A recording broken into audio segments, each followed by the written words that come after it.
Olá! Muitos não acreditam que Jesus é Deus. E eles se fundamentam em alguns textos, e um deles é Apocalipse, capítulo 3, verso 14, que diz o seguinte: Ao anjo da igreja de Laodiceia escreve o seguinte: Esta é a mensagem do Amém, da testemunha fiel e verdadeira, do princípio da criação de Deus.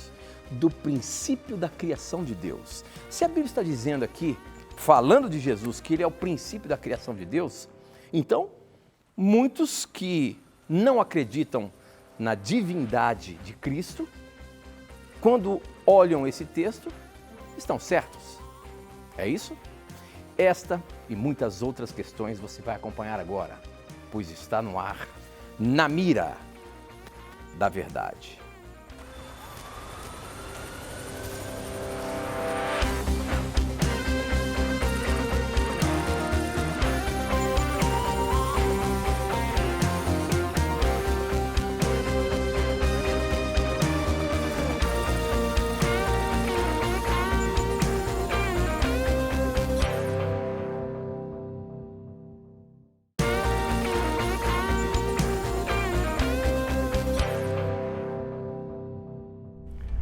Olá, seja muito bem-vindo. Estamos começando mais um programa Na Mira da Verdade e sempre é muito bom ter a sua companhia aqui com a gente. A partir de agora, já nos conectamos com o Brasil e o mundo através da TV Novo Tempo, através da internet, chegando em todos os lugares do nosso planeta. Se você nos acompanha aí, sinta-se abraçado pelo programa Na Mira da Verdade. É muito bom ter você aqui com a gente, viu?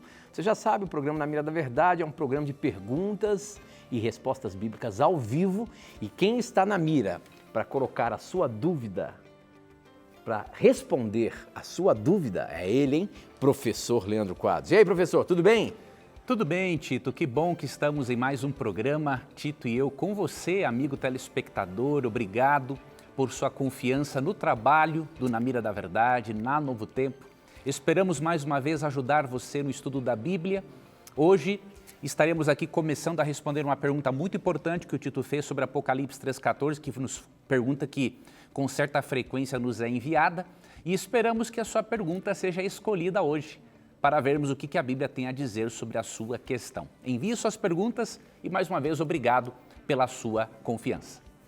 Muito bem, professor, muito bem. A gente manda sempre abraço para os nossos queridos telespectadores que acompanham a TV Novo Tempo aí. E olha só, nesse final de semana próximo nós estaremos na cidade de Tatuí, que estará recebendo o canal aberto. Eu quero mandar um abraço carinhoso para todo o povo ali de Tatuí, que já podem acompanhar a TV Novo Tempo, já está em caráter experimental aí no canal 16. Então, acompanhem a programação da Novo Tempo e nesse final de semana nós estaremos definitivamente deixando de vez aí o canal com toda a força na cidade de Tatuí. Um abraço muito carinhoso a todos vocês que nos acompanham. E a você que está em algum lugar do Brasil aí, através das mais de 460 cidades que nós estamos em canal aberto. Estamos também em todas as parabólicas, em todas as TVs por assinatura. E você nos acompanha também pelo YouTube, pelo canal da Novo Tempo. Se você quer assistir a gente pelo YouTube, compartilhar, né, esse link que é Novo Tempo ao vivo. Você pode compartilhar para que mais pessoas possam assistir ao vivo aqui o programa e participar também, tá bom? Então, onde quer que vocês estejam, obrigado pelo carinho da sua audiência. Professor Leandro Quadros, nós abrimos então o programa falando sobre uma dúvida que tem muita gente que acredita nisso, de que Jesus não é Deus. E o texto de Apocalipse 14, ou melhor, de Apocalipse 3,14, nos apresenta isso, dizendo que ele é o princípio da criação de Deus. Como é que você explica isso? Tito, realmente, esse texto é frequentemente utilizado para dizer que Cristo é um Deus menor, porque ele teria sido, diríamos, criado por Deus Pai, já que Apocalipse 3,14 diz que Cristo é o princípio da criação de Deus. O detalhe é que nós precisamos analisar, além do significado grego do termo princípio, a totalidade das Escrituras a respeito de Cristo. Por exemplo, traduções mais modernas tem apresentado Apocalipse 3,14 de uma forma diferente, porque o termo arquê, que origina o termo arquiteto, né, por exemplo, ele é mais bem traduzido por originador ou soberano. Então, por exemplo, traduções como a Nova Versão Internacional, Nova Versão Transformadora, traduziram arquê, né, que é a palavra grega para princípio. Eu vou apresentar aqui para você essas duas traduções. Por exemplo, a Nova Versão Internacional diz assim, ó: ao anjo da igreja em Laodiceia, escreva: estas são as palavras do Amém, a testemunha fiel e verdadeira, o soberano da criação de Deus.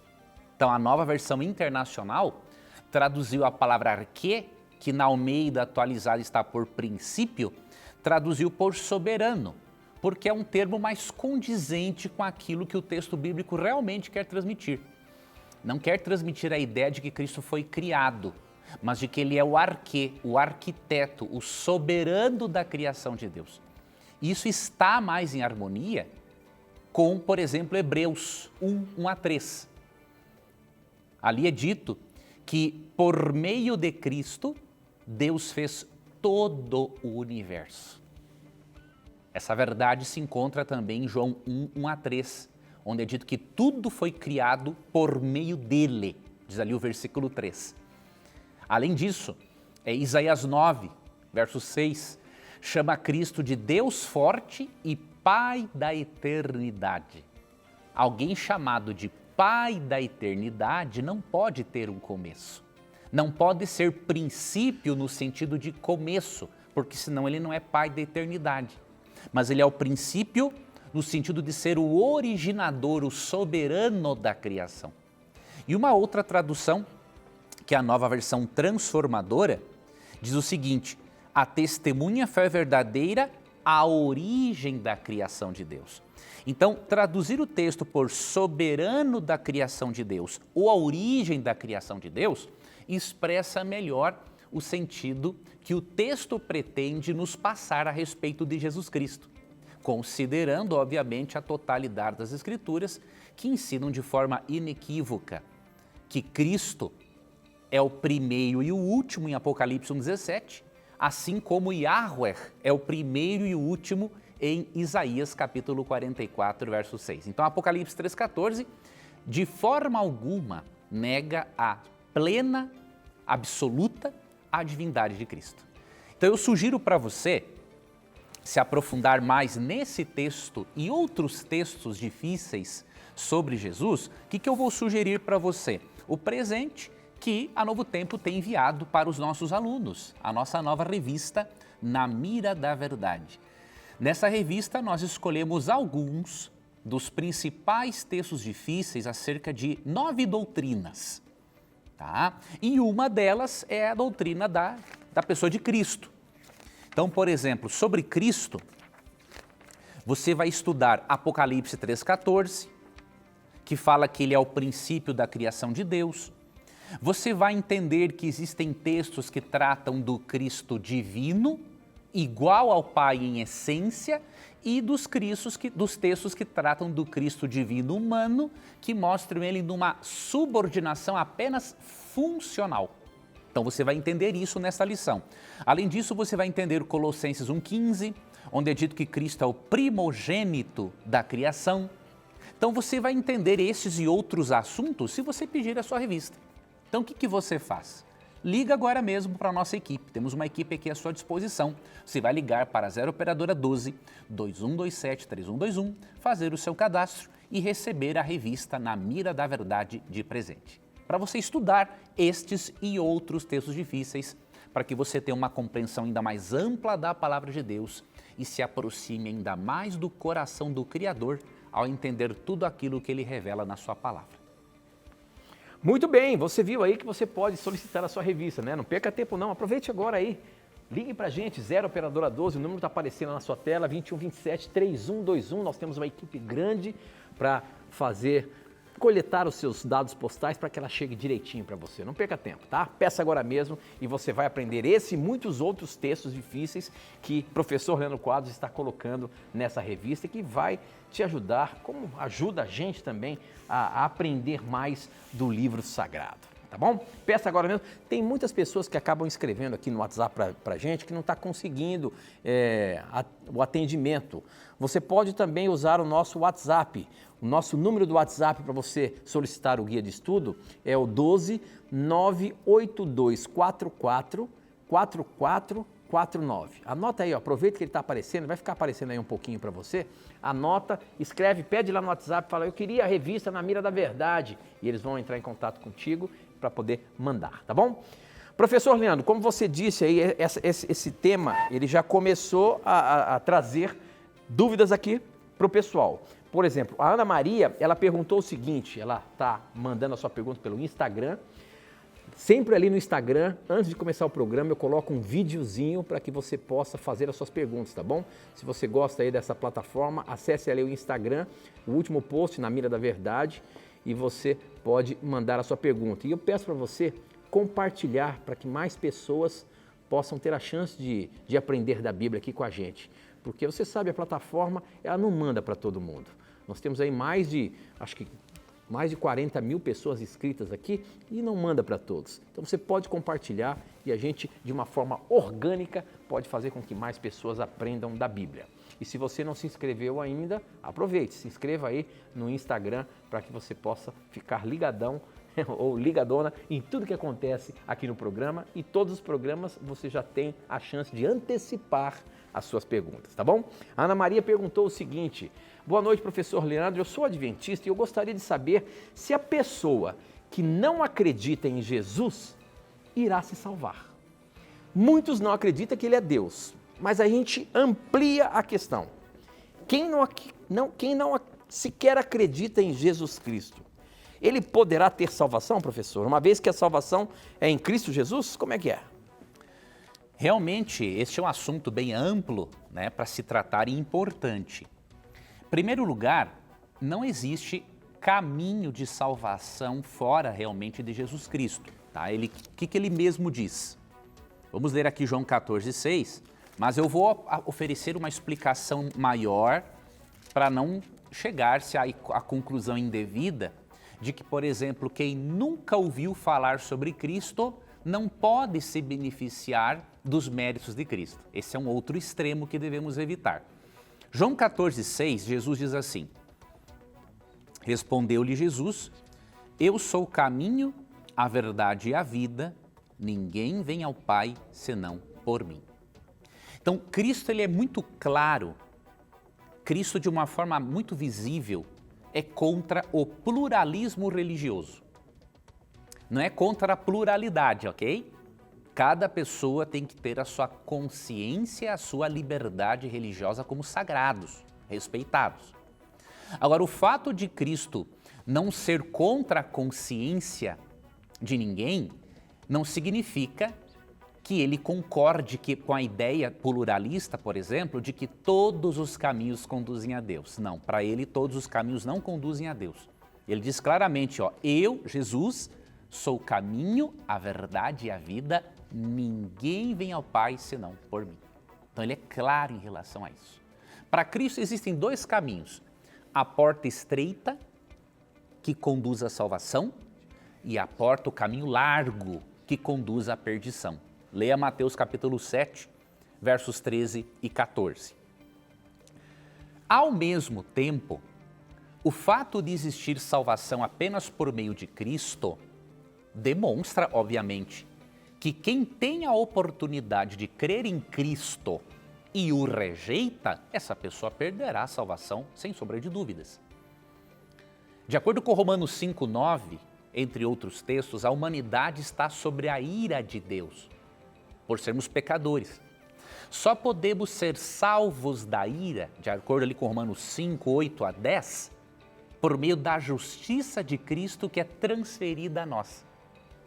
Então não tem como ser salvo sem crer em Jesus ou sem os méritos de Cristo. Então, se uma pessoa teve contato com Cristo e o rejeitou, biblicamente, ela entra no juízo condenatório. João 5, 24. Só que, e a pessoa que nunca ouviu falar de Cristo? Nós cremos que apesar de Cristo ser o único meio de salvação, Deus pode se revelar de outras formas para outras pessoas e Deus pode fazer, por sua graça, que essas pessoas se beneficiem do sacrifício de Cristo. Só alguns exemplos. Romanos 1,20 diz que Deus pode se revelar a alguém pela natureza. Romanos 2,14 e 15 diz que Deus pode se revelar a alguém pela lei moral que Ele imprimiu no coração de cada um. E essa pessoa pode ter despertado nela uma resposta de fé, mesmo que limitada, em Deus. E Deus pode beneficiar essa pessoa com os méritos de Cristo. Tanto que em Mateus 8,11, Jesus disse que muitos virão do Oriente e do Ocidente e se assentarão na mesa com Abraão, Isaque e Jacó, ao passo que os filhos do reino ficarão do lado de fora. Então eu espero ter me feito entender aqui, né? Não ensinei que existe uma outra possibilidade de salvação fora de Cristo, não ensinei isso e jamais ensinarei. Mas ao mesmo tempo eu creio no poder e na eficácia do sangue e da justiça de Cristo, de forma que Ele possa aplicar isso a outras pessoas por meio de outras formas com as quais Deus se revela a elas. Ninguém estará no céu sem Jesus, mas nem todos estarão no céu através de todas as formas de revelação, porque Deus alcança os seres humanos e os beneficia com o sangue de Cristo por maneiras diferentes. Muito bem, eu estou lendo aqui uns textos da pergunta que chegou aqui para a gente pelo WhatsApp. Deixa eu falar para você como que você faz para participar aqui com a gente. Você pode mandar a sua dúvida através do nosso SMS, que é as mensagens do seu smartphone, também pelo WhatsApp, o número é 12 98151 0101, eu recebo aqui na hora. Você pode participar através das nossas redes sociais, Instagram é @namiradaverdade, Facebook é namiradaverdade.nt, tá bom? Você vai ver que ambas as plataformas têm ali o videozinho para você colocar a sua pergunta.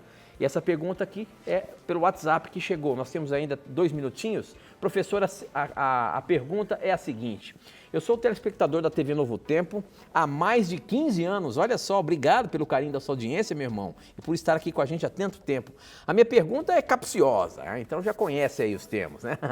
Segunda Reis 2, verso 11, diz que Elias foi levado para o céu. Só que lá em 2 Crônicas 21, verso 12, diz que veio uma carta do profeta Elias. Pergunto, de onde veio esta carta? Do céu? Pela cronologia bíblica, 2 Reis é antes de 2 Crônicas. Eu gostaria de assistir a minha pergunta, se possível, abrindo o programa. Não abriu, mas ela está aqui pescada. Professor, só para a gente ajudar aí os nossos telespectadores, essa cronologia em que os livros da Bíblia estão, isso quer sim, de fato, dizer algo? Se for assim, em 2 Reis, Elias foi levado ao céu. Só que em 2 Crônicas tem uma carta de Elias lá. Como é que a gente explica? Vamos ajudar o nosso telespectador. Obrigado, meu irmão, por acompanhar aí a Novo Tempo, né, há 15 anos.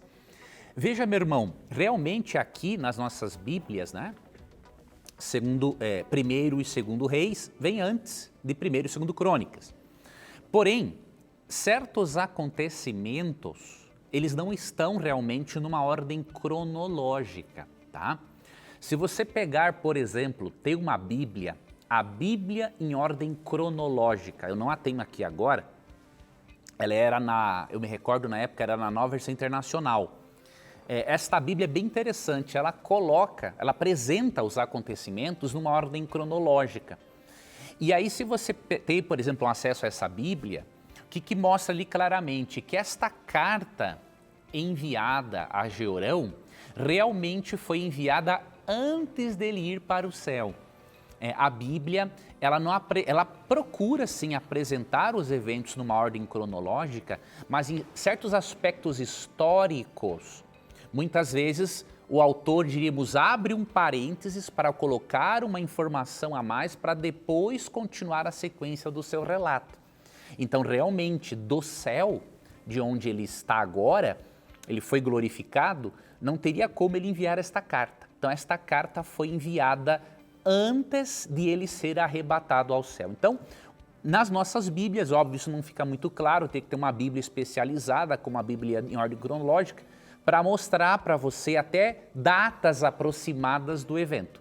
Mas pode ter certeza que esta carta realmente foi enviada antes, mesmo que ela conste no texto bíblico depois. Agora, o livro de crônicas ali, professor, é um livro em que conta das crônicas dos antepassados aí, não é? Mais ou menos isso? Sim. Por isso que talvez ela esteja ali. Já eram contos do que já havia acontecido na história, mais ou menos isso, não é assim? Sim, eles costumam, Tito, aqui crônicas é o seguinte, repete-se até algumas coisas já narradas, né, em Reis, no Antigo Testamento, amplia algumas, repete outras, apresenta de uma outra perspectiva outras. Então, são livros, né, que se complementam, né? Cada autor tem a sua visão de mundo daquilo que Deus inspirou ele para escrever. Então, não tenha, amigo telespectador, isso como uma contradição, né? Simplesmente, né, o autor apresenta um certo acontecimento, o autor depois pode repetir o mesmo acontecimento de uma visão diferente. Não tem a ver agora com essa pergunta, mas nos evangelhos você encontra muito isso, né? Cada evangelista apresenta certos aspectos de uma forma pessoal, porque a inspiração não tira a individualidade do profeta. Muito bem, nós vamos para um breve intervalo, não sai daí não, a gente volta já já.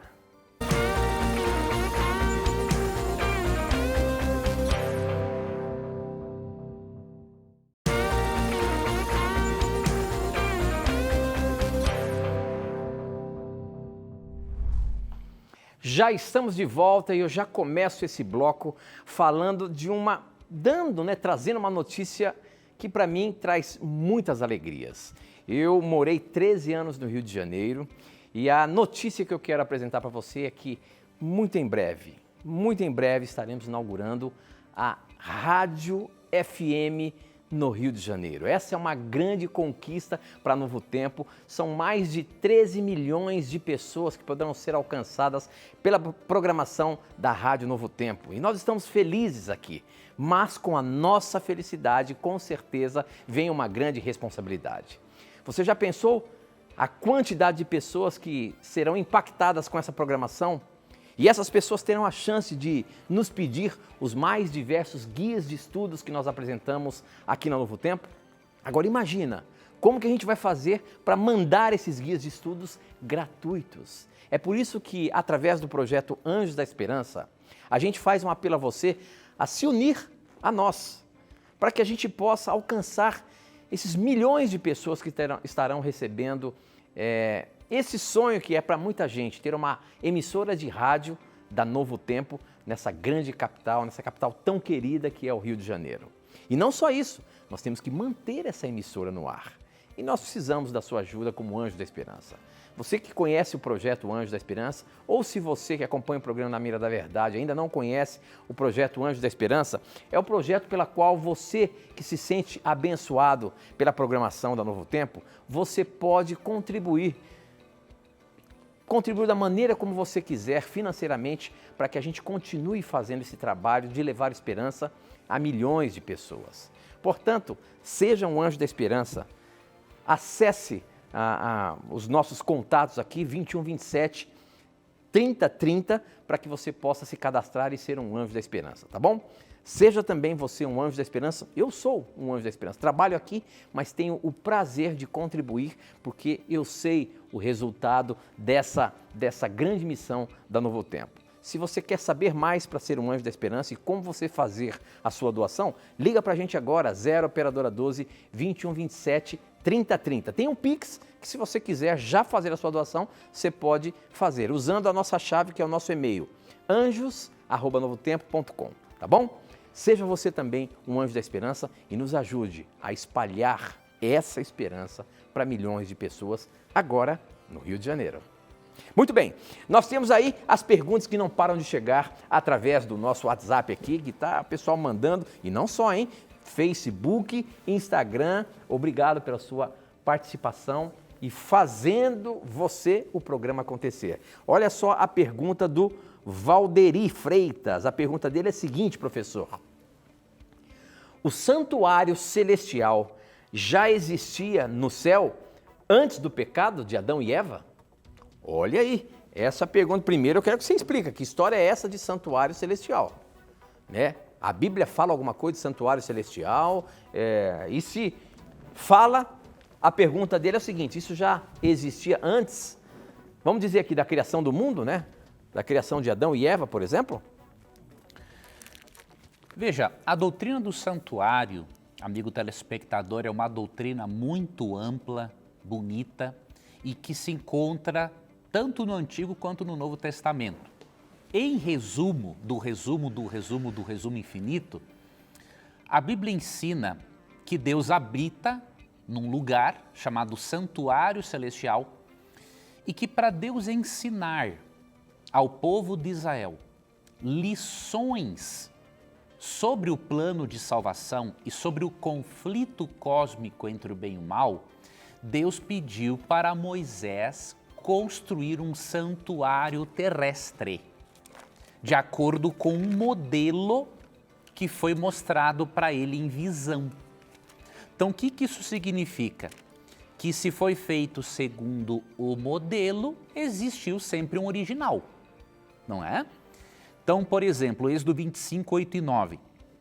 E me farão um santuário para que eu possa habitar no meio deles, segundo tudo o que eu te mostrar para modelo do tabernáculo e para o modelo de todos os seus móveis, assim mesmo o fareis. E aí no versículo 40, vê, pois, que tudo faças segundo o modelo que te foi mostrado no monte. Então olha que interessante, a Bíblia ensina que há sim um templo onde Deus recebe a adoração dos seres celestiais. E em Hebreus 8, 1 e 2, lemos o seguinte: ora, o essencial das coisas que temos dito é que possuímos tal sumo sacerdote, que é Jesus, que se assentou à destra do trono da majestade nos céus, como ministro do santuário e do verdadeiro tabernáculo que o Senhor erigiu e não homem. Então há um tabernáculo no céu, erigido por Deus, onde seres celestiais o adoram e de onde Deus disponibiliza a sua graça, a salvação e aplica os méritos de Cristo na nossa vida. Nós cremos que o santuário existe desde antes, obviamente, da queda. Só que funções salvíficas, funções de salvação, isso obviamente foi realizado para o ser humano após a queda. Ok? Então lembre-se, o santuário terrestre é uma cópia de uma realidade celestial muito mais ampla e profunda. Ele não representa os detalhezinhos do que é lá. Agora, o verdadeiro tem uma certa correspondência sim com o terrestre. Do contrário, Deus não estaria ensinando aspectos reais do plano de salvação se, por exemplo, o lugar santo, o lugar santíssimo do santuário não tivesse alguma correspondência com o celestial, a figura do cordeiro, do sacerdote, do sumo sacerdote, se não tivessem correspondência com Cristo em suas distintas fases do seu ministério. Não é? Então tudo isso tem uma correspondência. Então nós cremos sim que foi após o pecado que o santuário assumiu esta função também pedagógica de ensinar a salvação. Agora, desde quando ele existe, quando que Deus construiu, não tem como sabermos a data específica, né? Porque Deus existe desde sempre, desde a eternidade. Muito bem, professor, muito bem. Olha só, tem uma dúvida aqui de algo que você explicou ainda agora e eu vou colocar na mira. Quem mandou aqui foi a Ana. A Ana diz o seguinte: gosto muito do programa Na Mira da Verdade.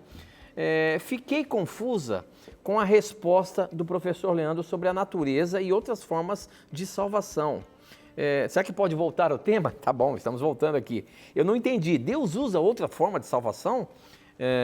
fiquei na dúvida. Como Deus pode apresentar outra forma de salvação? Pode repetir a resposta? Isso quer dizer que Deus está na natureza e se revela pela natureza? Essa teoria está certa, que Deus é natureza e se revela pela natureza? Foi isso que o professor quis dizer mesmo? Eu acho que ela não entendeu, professor. O que você quis dizer aí com essa questão da natureza? É a natureza de Cristo? O que é? Eu vou repetir, mas eu sugiro que depois, quando o programa ficar disponível no YouTube, que você volte nessa parte, tá bom? Então eu não ensinei que Deus salva a pessoa de diferentes formas, mas que ele se revela de diferentes formas. É isso que eu disse, né? Então eu falei, o que eu li no início da resposta? João 14,6, que só se pode ter salvação por meio de Cristo. Mas o que eu expliquei? Deus se revela de outras formas para poder aplicar os méritos de Cristo na vida da pessoa. Então Deus se revela pela natureza, leia Romanos 1,20, que foi um texto que eu dei. Ou seja, pela natureza, as pessoas podem perceber que existe um Deus criador. Ao perceberem o antagonismo entre o bem e o mal, podem perceber que há um conflito cósmico.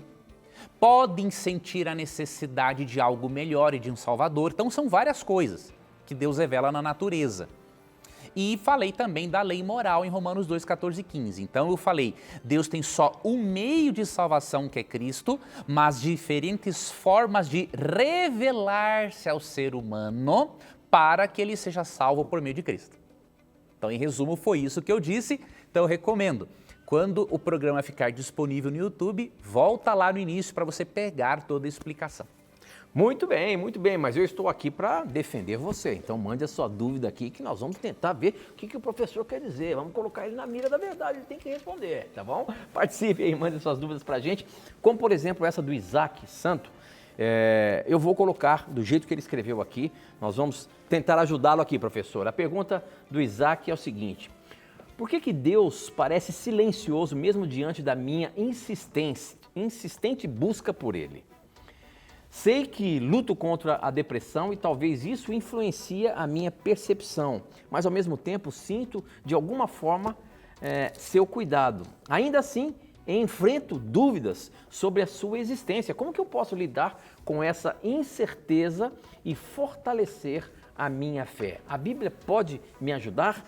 Muito sincera a questão e eu estou colocando para você aqui, professor. Como que é essa situação quando a gente se sente distante de Deus, que Deus não está nos ouvindo? Isso é em virtude de um problema emocional que eu estou enfrentando? Isso é quando eu estou distante de Deus que eu me sinto assim? Como é que é? Cada caso, Tito, é um caso. Há pessoas que se sentem longe de Deus porque realmente estão longe de Deus. Agora, no caso desse amigo, olha que interessante, ele já tem aí a resposta. Ele disse que passa momentos de depressão. Então, o que isso significa? Que realmente, quando há um desequilíbrio neuroquímico, é óbvio que isso vai afetar, inclusive, a relação com Deus. Agora, então, professor, a gente não pode deixar de destacar. Você sabe que por muito tempo e muita gente acredita que estar passando por uma depressão significa que ele está longe de Deus. Por isso que ele está sofrendo assim emocionalmente. Isso é real, professor?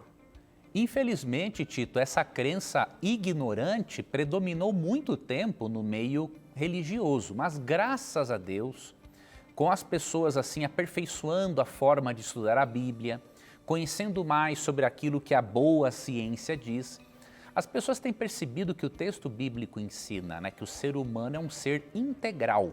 Alguns preferem o termo holístico ou biopsicossocial, não importa.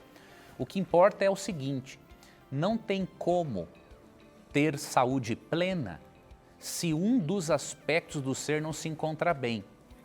Então, por exemplo, a Bíblia ensina em 1 Coríntios 6,19 que o corpo é o templo do Espírito Santo. Então a Bíblia não prioriza a espiritualidade em detrimento do corpo. A Bíblia coloca no mesmo patamar o cuidado do corpo, da mente e da espiritualidade. Em 1 Tessalonicenses 5, 23 e 24, Ali, Paulo deseja que Deus santifique-nos em tudo, espírito, alma e corpo, ou seja, na vida espiritual, mental e física. Então é claro que se a pessoa está com depressão, ela vai se sentir mais longe de Deus. Mas isso não significa que você o esteja. Vou lhe deixar um salmo para você, que é o Salmo 34:18. Perto está o Senhor dos que têm o coração quebrantado e salvos de espírito oprimido. Olha que promessas maravilhosas nesse texto. A primeira promessa, Deus está perto de você mesmo que você não sinta. Deus não depende dos teus sentimentos para estar com você. Ele depende apenas dele. Então tenha essa certeza. E a segunda promessa, ele salva os de espírito oprimido. Deus pode tirar você dessa situação de uma forma sobrenatural ou através de um tratamento medicamentoso, psicoterápico. É mais provável que ele escolha o psicoterápico. Por quê? Porque se você não tratar a origem do seu problema, ele volta, ok? Então você precisa descobrir a origem, quais são os padrões de pensamento, de comportamento, quais são as distorções a nível de sentimentos que você tem que está gerando isso. Tá? Então eu recomendo muito para você um processo psicoterapêutico com um bom psicólogo cristão que tenha princípios como os seus, para que você possa sair dessa situação. E nos momentos de dúvida, fala para Deus. Deus, eu estou com dúvidas, me ajuda.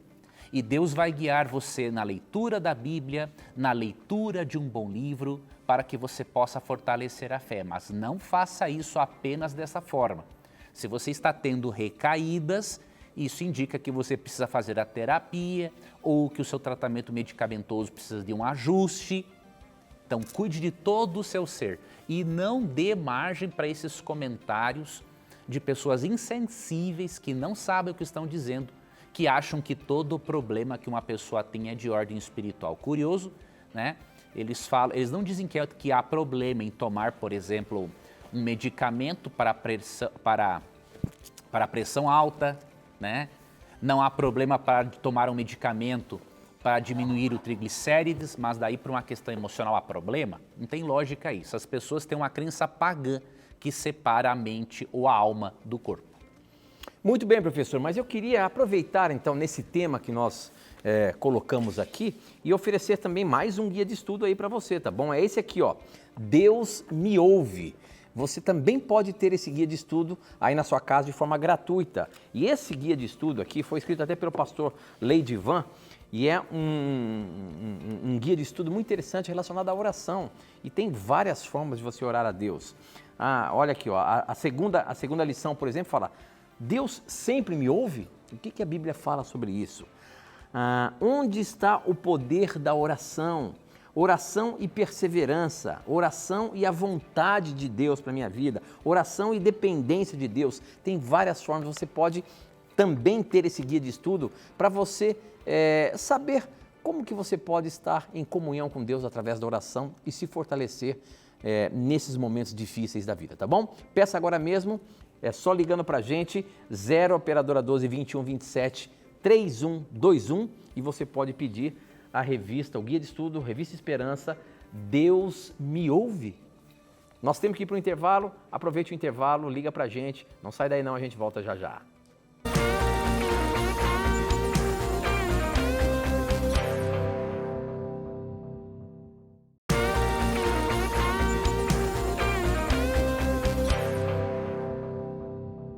Já estamos de volta e olha só, você pode participar do programa mandando as suas dúvidas para a gente através do nosso SMS e também o WhatsApp. O número é 12 981510101. Eu recebo aqui na hora e nas nossas redes sociais, pelo Facebook, namiradaverdade.nt, pelo nosso Instagram, @namiradaverdade, tá bom? Essa pergunta que chegou aqui foi pelo nosso SMS. Deixa eu ver se tem o nome da pessoa aqui.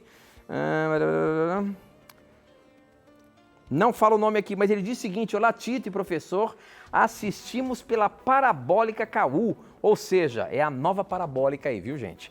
Que bom, nós assistimos aqui de Taubaté. E a pergunta é a seguinte: à luz da Bíblia, posso dizimar na igreja e parte do dízimo fazer uma boa ação fora da igreja? Professor Leandro Quadros, nós podemos administrar os nossos dízimos? A gente pode, de repente, separar uma parte, levar na igreja, e a outra parte do meu dízimo eu posso fazer uma boa ação, ajudar uma outra causa, alguma coisa assim? O que a Bíblia nos orienta sobre isso? Vou ler aqui, Tito, rapidamente 2 textos bíblicos, para não corrermos o risco de alguém pensar o seguinte, que a Bíblia não é a favor de ajudar aos pobres, muito pelo contrário. Ó. Tiago 1,27 diz assim: a religião pura e sem mácula para com nosso Deus e Pai é esta: visitar os órfãos e as viúvas nas suas tribulações e a si mesmo guardar-se incontaminado do mundo. Então, faz parte sim do Evangelho ajudar as pessoas necessitadas. Porém, todavia, entretanto, nós que somos cristãos precisamos ser bíblicos, né? E ao mesmo tempo em que a Bíblia diz para ajudarmos aos necessitados, em Malaquias 3,10 aprendemos que Deus não nos autoriza a administrarmos nossos dízimos. Deus não nos autorizou a fazer isso. Então vamos ler aqui o texto. Aonde que o dízimo deveria ser levado? E quem, obviamente, o administraria? Trazei todos os dízimos à casa do tesouro, para que haja mantimento na minha casa. E provai-me nisto, diz o Senhor dos Exércitos, se eu não vos abrir as janelas do céu e não derramar sobre vós bênção sem medida. O dízimo era levado à casa do tesouro. Havia um compartimento no templo onde se guardavam os dízimos, tanto em forma de produtos agrícolas quanto por meio de outra moeda que estivesse disponível. A principal moeda de troca, obviamente, eram produtos agrícolas, mas envolvia também ouro, prata, bronze e por aí vai. Então, os dízimos, eles eram levados à casa do tesouro. E quando você lê Números capítulo 18, no Antigo Testamento era para a manutenção dos serviços religiosos por parte dos levitas e sacerdotes. E de acordo com Números 18, eram eles quem administrava. E Deus trabalha desta forma, por quê? Imagine se cada membro da igreja decide para onde vai o dízimo. Várias necessidades evangelísticas ficam desatendidas. Então a igreja precisa ser organizada e seguir esse sistema bíblico. Interessante que em 1 Coríntios 9, 13 e 14, quando Paulo diz que aos que pregam o evangelho, que vivam do evangelho, ele está fazendo uso daquela referência de Números 18, quando os dízimos eram para a manutenção dos levitas e sacerdotes. Ou seja, a prática do dízimo se estende pelo Novo Testamento, tanto que Cristo a aprova em Mateus 23, 23, por exemplo. Então, meu irmão e minha irmã, o seu pacto de ofertas com Deus, realmente, a oferta é de acordo com a sua gratidão, com as suas possibilidades. Você pode separar parte da sua oferta para evangelismo, outra parte para ajudar aos pobres, isso tem que ser feito, mas o dízimo Deus dedicou única e exclusivamente para a pregação do evangelho. Nós não temos autorização para administrar aquilo que não é nosso. Muito bem, professor, muito bem. Tem uma afirmação que fazem aí, uma afirmação bastante comum que eu vou ler aqui agora para você. A questão é a seguinte: o juízo investigativo limita o sacrifício de Cristo na cruz. Esta é a afirmação. Professor Leandro Quadros, o que você me diz dessa afirmação? O juízo investigativo limita o sacrifício de Cristo na cruz. Veja, antes de dizermos, se isso é verdade ou mentira, eu quero mostrar aqui o resultado, 2 resultados principais do juízo pré-advento no texto bíblico. Em Daniel capítulo 7, versos 9 e 10, nós vemos claramente a cena de um tribunal. E que haviam milhares e milhares, miríades de seres celestiais, de anjos ao redor desse trono. E inclusive tem uma expressão aqui no verso 10, ó, assentou-se o tribunal e se abriram os livros. Então nesse tribunal de Deus há Deus, o ancião de dias, que é o juiz, há as testemunhas e há os registros. Ok? E qual é o resultado desse juízo pré-advento? Versos 25 a 27. Verso 26 e 27. Mas depois se assentará o tribunal, que é aquele aí dos versos 9 e 10, para lhe tirar o domínio, ou seja, tira o domínio do poder político-religioso representado pelo chifre pequeno que proferiu palavras contra o Altíssimo, aqui no verso 25, que mudou os tempos e a lei. Então, primeiro resultado, condenação do chifre pequeno. E verso 27, o reino e o domínio e a majestade dos reinos debaixo de todo o céu serão dados ao povo dos santos do Altíssimo. O seu reino será reino eterno e todos os domínios o servirão e lhe obedecerão. Se o resultado do juízo pré-advento é a condenação do poder político-religioso, que é representado pelo chifre pequeno, e se outro resultado é o reino eterno sendo dado aos santos, com a consequente posterior volta de Jesus, esta afirmação de que o juízo investigativo diminui a certeza da salvação do crente, ela é mentirosa com todas as letras maiúsculas. Ela não é verdadeira. As pessoas que fazem essa afirmação, elas não entenderam essa doutrina conforme ensinada pelos adventistas.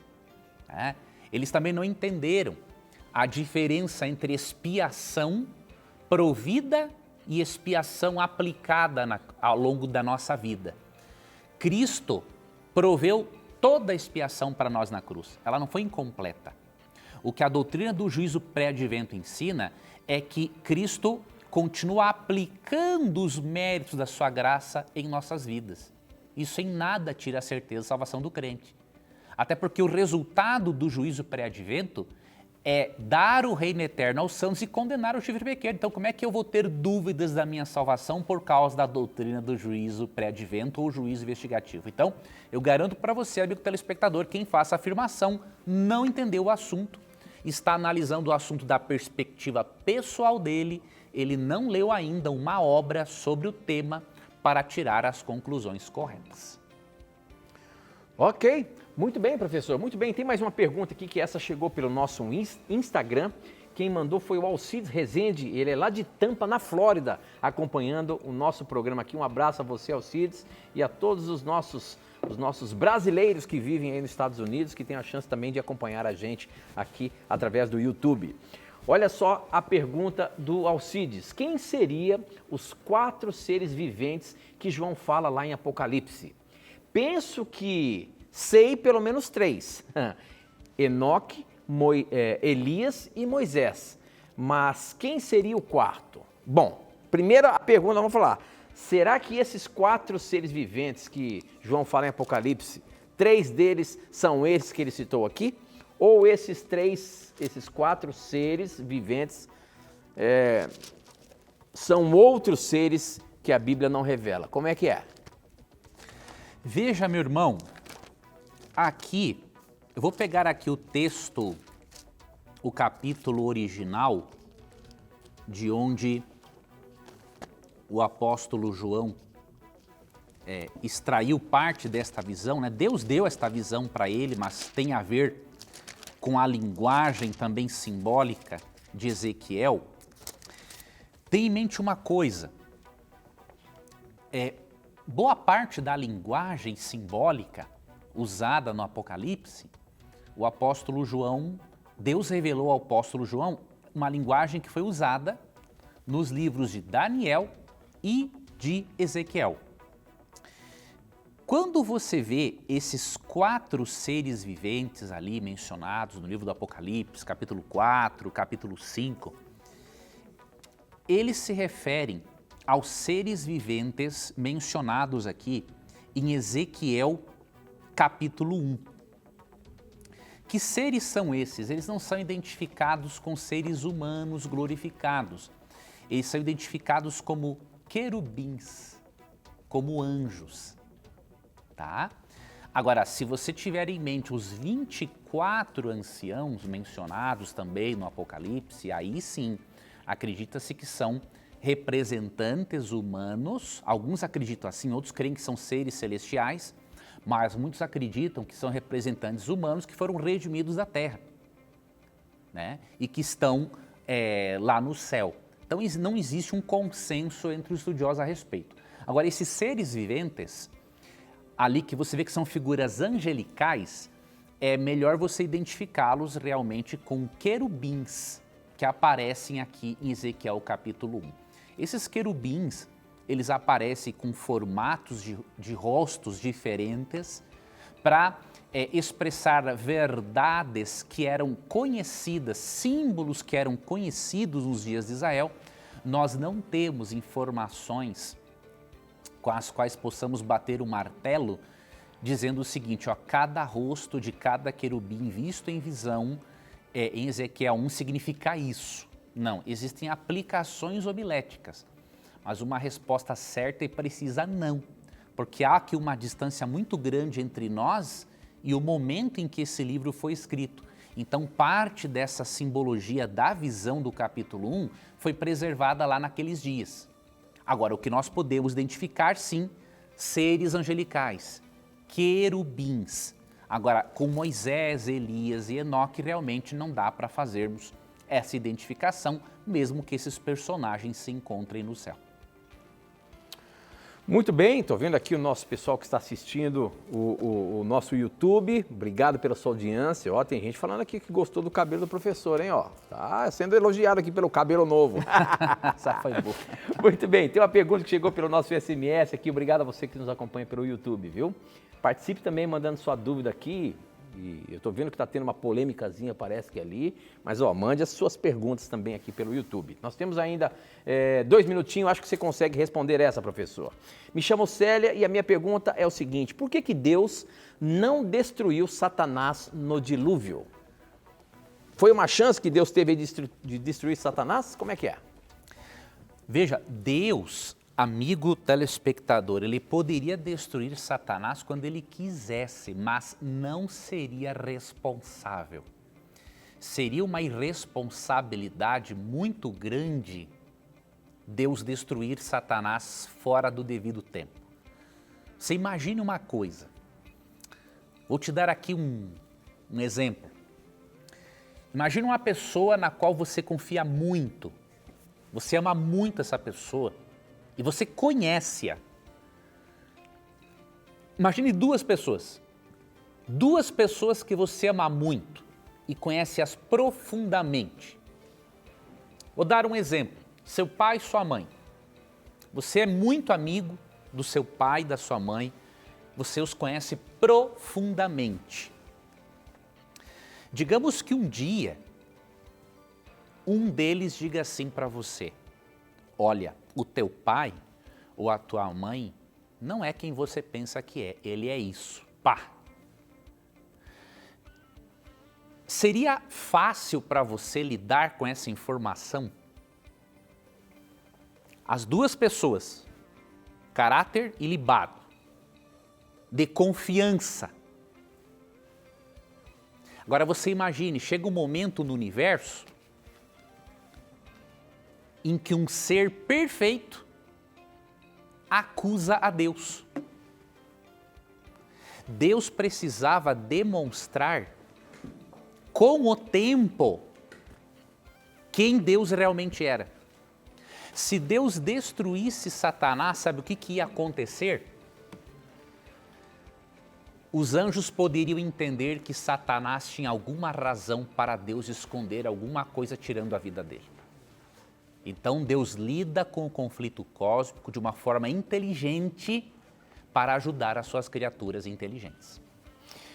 Muito bem, professor. Infelizmente, nosso tempo esgotou. A gente tem 30 segundinhos, mas a gente se encontra semana que vem, se Deus quiser.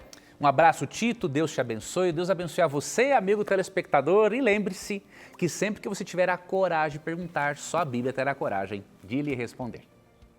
Muito bem, a gente se encontra a semana que vem, lembrando que se você tem as suas dúvidas, aqui sempre elas estarão na mira da verdade. Até o nosso próximo encontro. Tchau!